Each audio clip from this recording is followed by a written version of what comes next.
अखिल VDD 40 सर्व संगठन के प्रस्तावों को महाराष्ट्र सरकार ने पूर्ण रूप से करने के चलते और साथ ही आगे की गतिविधियों को लेकर इस संगठन ने की प्रेस कॉन्फ्रेंस। तो आइए ले चलते हैं आपको इस प्रेस कॉन्फ्रेंस पे। अखिल बीडीडी 40 रहिवासी एकत्रित सगळं 40चा एकत्रित महासंघ इस ऑर्गेनाइजेशन के तहत बीडीडी चाल के पुनर्निर्माण का जो आंदोलन था, वो आंदोलन गए 8 साल से हम लोग कर रहे हैं। पिछले फडणवीस सरकार ने इस प्रोजेक्ट के लिए जो शर्तें मंजूर की थी, वो शर्तें इतनी भयानक थी कि उस शर्तों की वजह से हमारी जगह के ऊपर हमको कायम का घर मिलना ये पूरी तरह से नामुमकिन था। इसके लिए हमने यह आंदोलन खड़ा किया। ये सर्वपक्षीय आंदोलन था। इस आंदोलन में आज भी है हमारे सब पार्टी के लोग, ये मनसे के हैं, आरपीआई के हैं, ये राष्ट्रवादी के नेता है, वो शिवसेना के नेता है संतोष जी, सभी पार्टी के लोग इस आंदोलन में शामिल थे, क्योंकि ये घर की लड़ाई है, ये पॉलिटिकल पार्टी की लड़ाई नहीं थी। और आज 8 साल में हमारी जितने भी मांगे थी, जो प्रमुख 5-6 मांगे थी, वो पहले दिन से वही मांगे थी, वो आज तक वही है। और हमें कहने के लिए खुशी हो रही है कि हमारी सब मांगे सरकार ने पूरी की है, सिवाय एक मांग की जो हमारी पूरी नहीं हो सकी कि एटलीस्ट 100 फुट हमें एक्स्ट्रा मिले। वो मांगे हमारी पूरी नहीं हो सकी, क्योंकि वो करने के लिए जाने का है तो पूरी तरह से हमें अलग पूरा प्रोजेक्ट करना पड़ेगा और उसके लिए 1.5 से 2 साल लगेगा। तो उसके लिए हमने वो मांग छोड़ दी। बाकी हमारी सब मांगे जो प्रमुख 5 मांगे थी, आधी करार, फिर से पुनर्विकास, पहले हमारे साथ एग्रीमेंट करो, बाद में पुनर्विकास करो। हमको एक ही एग्रीमेंट चाहिए। 1996 के पहले के पुरावे जो है वो हमको नहीं देने हैं। पात्र अपात्र आप बंद करो, सबको घर मिलना चाहिए। सर्वे जो है वो बंद करो, वो भी नहीं चाहिए।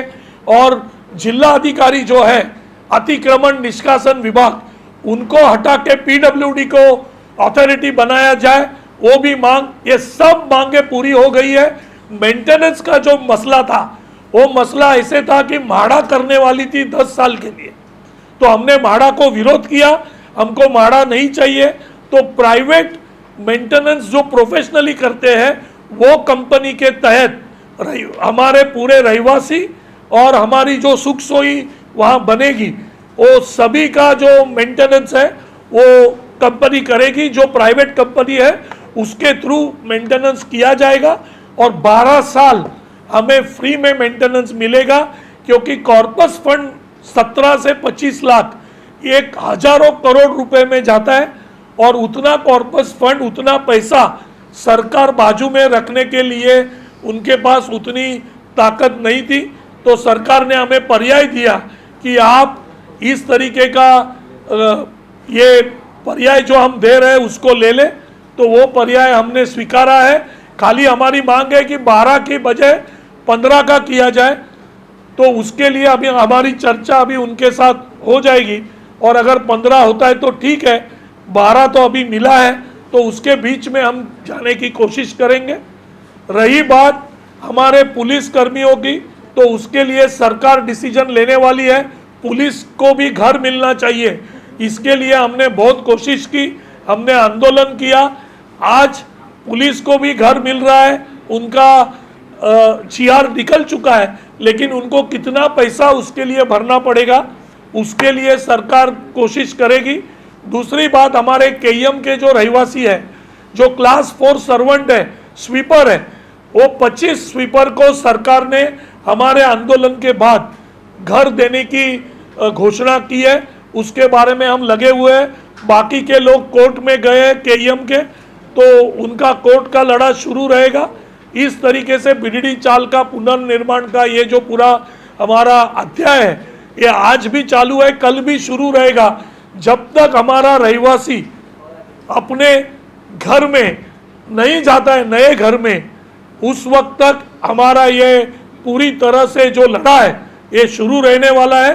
और हर एक रहवासी को घर मिलेगा, उसके बाद ही हम ये लड़ा खत्म करेंगे। इसमें आप कोर्ट का रास्ता कभी भी नहीं लेंगे, जैसे आपने पहले भी कहा है कि कोर्ट का रास्ता आज तक नहीं लिया, आगे क्या लगता है कि कभी कोर्ट का रास्ता लेना पड़ेगा? नहीं, अभी क्या है कि हमारी जो मांगे थी वो मांगे तो सरकार ने पूरी की, तो हमें कोर्ट का रास्ता तो उसी वक्त हम लेने की कोशिश करनी चाहिए थी, लेकिन हमने आंदोलन के ऊपर विश्वास रखा और सभी रहवासियों ने तहे दिल से आंदोलन के लिए हमारा साथ दिया, हमारे साथ खड़े हो गए। इसके लिए सभी रहवासियों का भी हम आभार मानते हैं कि उनकी ताकत की वजह से यह आंदोलन हमारा यशस्वी हुआ और हम इस आंदोलन को इस मकाम तक लेके आए। तो अभी तक तो जरूरी नहीं लगा, लेकिन आगे चल के हम बोल नहीं सकते। अगर लगेगा तो हम कोर्ट में जाएंगे, नहीं लगेगा तो आंदोलन करके पूरा मार्ग हम आगे का ले लेंगे।